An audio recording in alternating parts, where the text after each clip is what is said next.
Hi, I'm Helen and I've got Becky Chapman here from Ashton Equestrian Centre. She's one of our speakers for the Equine Clicker Conference in September, and I'm just going to be asking her a few questions about what she's going to bring to the conference. So let's start, Becky, with what got you into clicker training to begin with? Okay, Helen, thank you very much for inviting me to speak to you this afternoon. I was thinking when you asked that question or warned me in advance that we were going to be talking about that I can't quite remember the sort of evolution, if you like, to my journey to clicker, but I think, like most of the things that I've been exploring over the last 10 or 15 years, it's been thanks to the horses and the owners that I've come into contact with that have kind of put ideas into my head and created the need and desire within me to think very much outside of the conventional sort of BHS box, if you like. Yeah. But I think the final straw for me was a remedial horse that I had at the time that I felt convinced if I just loved him enough, everything would be okay, and he would come through the issues that he had. And if I kind of just rode him well enough and just loved and looked after him well enough, then he would be eternally grateful to me. But it turned out that that wasn't to be the case at all, and the clicker really sort of transformed our relationship, and that, I think, was the start of my journey into sort of investigating it further and attending in the first instance, of course, with Alexandra Kurland, and then, of course, inviting her to Ashton Equestrian Centre annually since we opened in 2005. And what I wasn't expecting at all when I looked at clicker training was that it would be the life-changing experience that it proves to be, I guess, for so many people who really get into it. That sounds absolutely brilliant, because you mentioned that you have explored quite a lot. You're quite a highly trained horsewoman, and it's great to see that clicker still brought something to you. Did you feel there was something a bit missing before you found clicker? Or? Yes, absolutely. There is and there was. I think before I came to clicker, I had changed very much the way I coach riders. Primarily, I'm a biomechanics coach, and it's my firm belief that the way the rider thinks and the way that the rider uses their body has a direct effect on the horse's ability to perform well. And by perform, I don't necessarily mean in competition at all. In fact, a vast majority of my client base are not at all interested in competition riding, but they own one or two horses that are really, really precious to them, and what they're looking at is preserving a long-term relationship that has sort of soundness and fun at the forefront of their minds. And so I think what I had always hoped was, if only I could copy the skill sets of riders that I admire effectively enough, then I could have this same kind of bond and relationship with horses. That was really, that's all it's been about for me. I'm just an overgrown pony mad child, really. And I think what clicker has allowed is for my relationship with horses to really come full circle and back to that fun again. And having said that, though, the horses have never performed better, so that's a bit of a double whammy. A big bonus there. Yeah. So I didn't ever intend for it to change things quite as radically as it had. I thought it would just be something useful to add to an existing toolkit, but of course it's so much more than that. And I think what I began to realise was contrast in my life was that I would end coaching sessions where I was working with owners on their own horses feeling very positive, and that everybody had had a learning experience, because essentially I was using positive reinforcement in my coaching. And then when I was working with the horses, I didn't feel as elated at the end of each session, and I wasn't confident that the horses were really learning from the experience, because essentially I was using negative reinforcement. And I thought, right, okay, how can I use effective strategies that I use in coaching people when coaching horses? And now the play sessions that I have with the horses feel as much fun, as much learning happens. on both sides, you know, me learning back from the horse, but the horse more able to retain information and engaging in the experience now since using the clicker. So are you saying you were quite a well-experienced positive trainer for people before horses? Yes. And that's interesting, because we find a lot of people that have done it the other way around. Indeed. I understand that. Yeah, no, it was such a clear contrast, really, I think, sort of realising that if I was going to coach people effectively, that there are enough riding instructors standing in the middle of the arena or outside of the arena hollering all the things that people were doing wrong and drawing their attention to those things without actually telling them what they needed to do instead, and then marking up those moments. So I chose to change my coaching of riders before my working with the horses, but I suppose that was inevitable too, because I have always seen myself more as a biomechanics coach than a trainer of horses. Right. So I suppose it's only really been since the involvement with the clicker, and now of course working with Philippe Cole more recently, that I see myself more as a trainer of horses rather than a horse lover who rides horses and hoped if I rode well enough everything would be okay.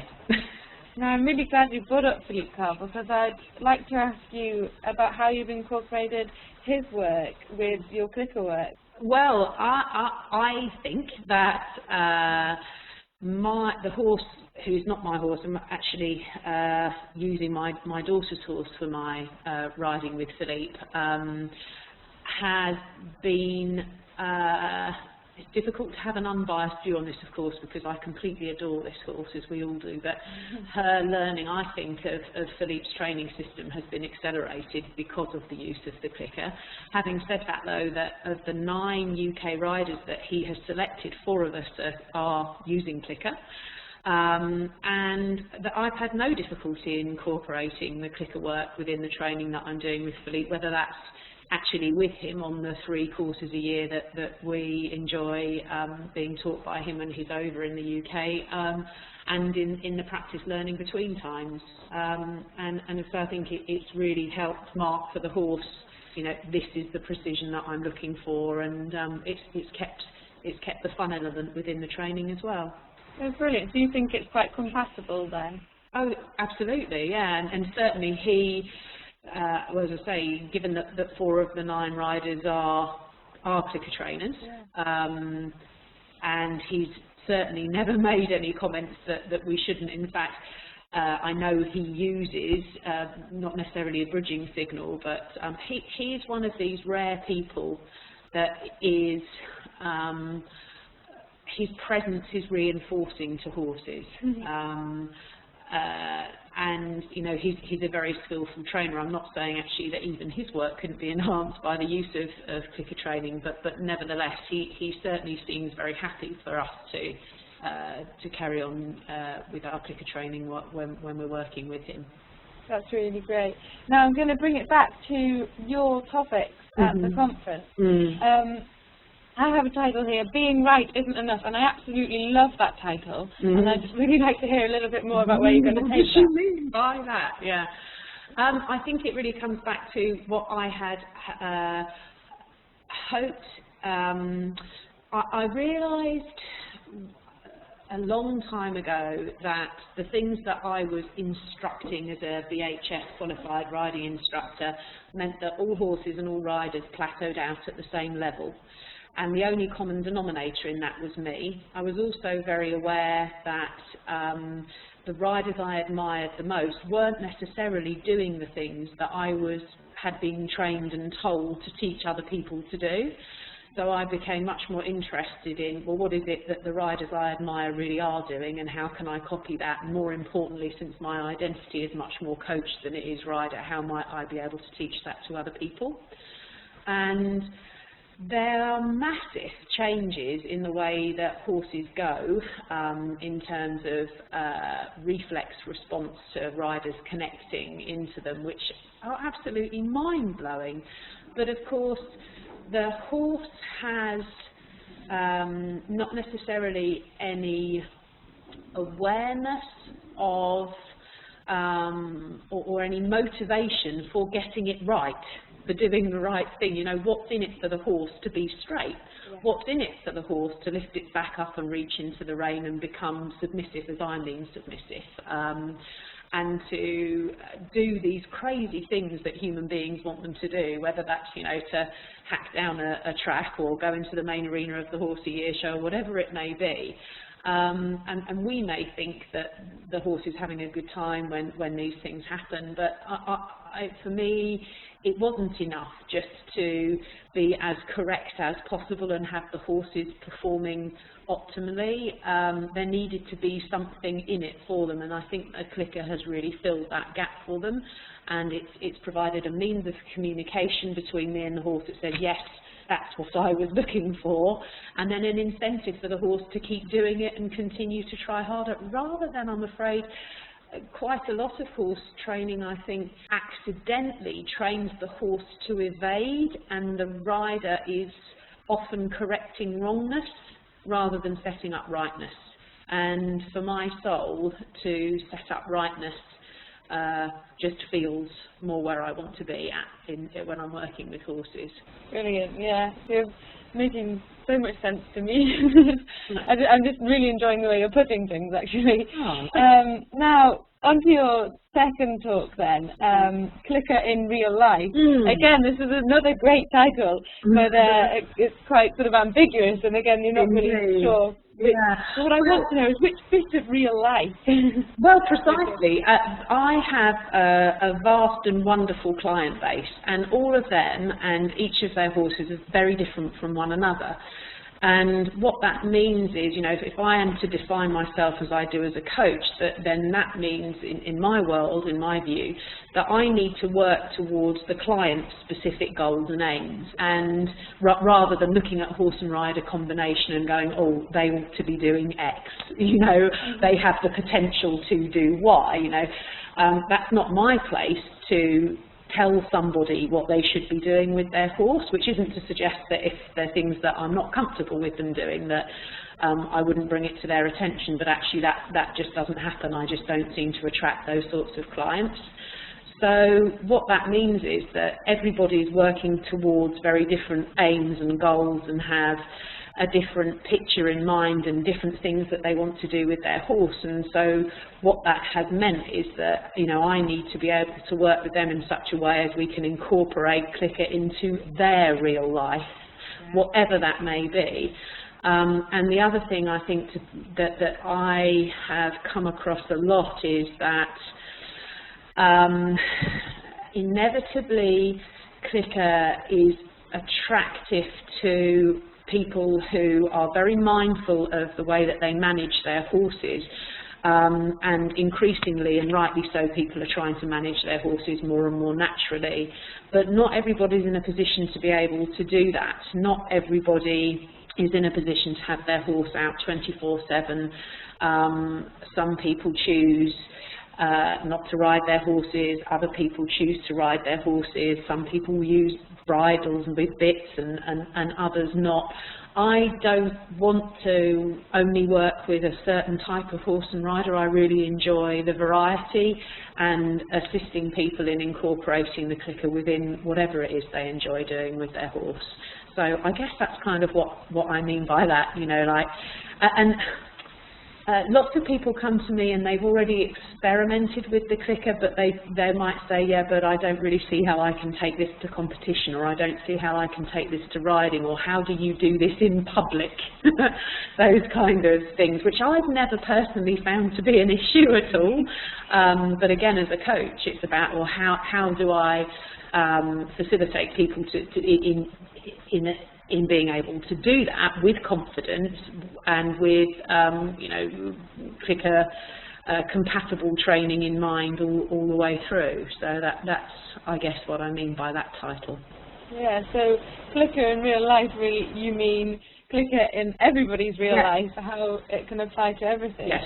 Now, clearly there are some kind of some ways that people might want to incorporate Clicker that perhaps wouldn't be appropriate, but again, you know, I tend not to encounter those sorts of people in terms of, you know, avoiding poison cues and those kind of things. But yeah, I'm just literally incorporating it within whatever the individual's real life is, and what the owner has decided suits their horse best in terms of management, and you know, how to incorporate it within perhaps their riding with other trainers, or, as I say, in competition, or how do I take this to my baby horse? You know, I've learned it on my darling, you know, semi-retired hack, but now I've got this youngster, or whatever it may be. Yeah, so just ways of incorporating it within that in a non-obtrusive, but still, you know, still with clicker. A big part of your real life, I think, was your success and having a win at Hoy's. Yeah. And I think a lot of people are quite interested to hear how much you use the clicker at Hoy's, like in the ring. Yeah, a lot. A lot while I was there, but an awful lot in the setup too, because what I've always done with each of my horses historically, and since being an adult, I've had four horses, and each of them have taken me down different routes. So the first horse I had was an out-and-out show jumper. The next one I evented. Then the next one broke my legs repeatedly. She was an interesting learning. Then I had a dressage, you know, a horse that was more specialist in dressage. And then Mac came into my life at a time where I'd already very much incorporated clicker within my real life and everything that I was doing, and his thing was showing. Neither of us, though, had any experience. In fact, I'd never even been to the Horse of the Year show. So when people would ask me how I was preparing the horse for it, my answer was, well, just using the clicker. Because how could I prepare him for something that, you know, was so out of our environment here at home, which is very quiet. So I used a lot of Alexandra Curlin's foundation lessons that we were able to incorporate within the work that we did in firstly qualifying and then going to the Horse of the Year show and ultimately winning the class that he was entered for. And frankly, he won it from the start, because when we were lined up in the tunnel to go in, the horses in the class before us came out at the gallop, and the two horses that were supposed to go in before Mac turned tail and ran back to the car park with those horses that had come out on their lap of honour, and for a moment he considered joining them, which I guess is fair enough. You know, that was where the herd was heading, and I asked him to walk on into the arena, and that's what he did. But that was the trust and the bonds that we had thanks to the clicker work that we'd done at home already. And I was the one consistent thing there for him, and that he had the confidence and the understanding to, you know, within all the hullabaloo going on there, to follow my cues, if you like. And then because in this particular class he was pulled in first right from the start, so although I couldn't use clicker whilst we were in the group go round, because it would have been completely inappropriate to stop and click and reinforce, I could do lots of cheerleading.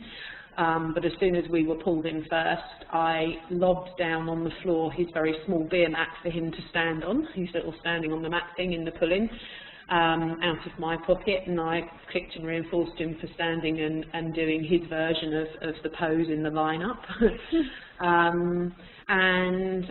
Yeah, just generally within, and again when he stepped forward, having been ridden by the ride judge and trotted up in the confirmation section and everything else, to ultimately to win, they pulled in reverse order, and lots of the horses that were left standing, and of course we were the last left standing because he won, were becoming increasingly anxious as horses were coming out of the line, and the atmosphere and the crowd was getting very electric, but he just stood on his mat and waited to win.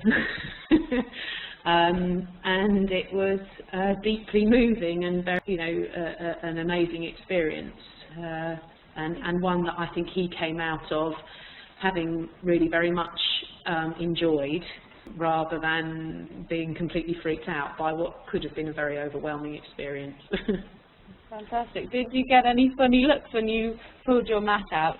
No, because nobody really seemed to notice ever. Interestingly, people did notice that I fed him treats, but he's very mannerly about how he took them, which was particularly important because Mac had been hand-reared. He'd lost his mother just after he was born, and had been hand-reared, so he had lots of emotional and physical problems, and in fact I lost him only last year, in great part due to the stress physically that his body never really recovered from in those early months of his life. And people, to be honest, were much more interested in telling me why I had him barefoot rather than asking me why I had him barefoot than they were interested in discussing clicker. I think they didn't hear me click, and lots of people use food as bribery for horses in lots of different disciplines, and showing isn't any different from that, but they just didn't have the same skill set as a clicker trainer might. Nobody ever asked me about that. And as I say, lots of them were using food treats or pretending as if they might. I was just delivering what I promised the horse, I guess. That was probably one of the big differences between me and the other competitors. Just more of a fine-tuned version of what they were trying to do. Yeah. It's interesting, I mean, even before I was involved with clicker and had been told, as many of us are, that one mustn't feed horses treats and how this would, be the cause of terrible, terrible things, that I'd found myself often giving my horse guilty treats just because it's nice to do it. So I guess in a very small way, what's also been nice about clicker is having rules and boundaries around it and being able and willing and wanting to use it publicly and effectively, rather than a dirty little secret when no one's watching. Stick your horse a sweet and give it a kiss on the end of the nose. Far nicer to be able to do it publicly and honestly now. Yeah, it would be nice to be able to come out in the open with it. Yes. Yeah. Well, I think we have covered most things that, to talk about for the conference. But what I'd really like to ask you about is, I read on your website that you'd once been a fashion model. What's all that about? Gosh, that's not about anything. That's just what I did when I left school, which meant that I guess could finance my early training when I decided to come back to horses when I was 18. Was it always with a view to come back to horses? No, because to be perfectly honest with you, when I outgrew my first pony, which is partly why I ended up modelling, because I am tall, and my parents, who were not horsey but very sensible, said, yes, well, if you want to have a horse, then we have to sell Amber. Which just wasn't going to happen. So my younger sister took my first pony on, and I never moved on into horses at all. So I think I got stringy and tall when I was about 14, and pretty much did nothing with horses from between the ages of 14 and 18, when the draw of the disease of horses just brought me back again. And since then I've never looked back. So yeah, it's definitely the career for me. But it continues to evolve all of the time. But I really don't envisage a time where clicker won't be part of that. Well, that's absolutely wonderful.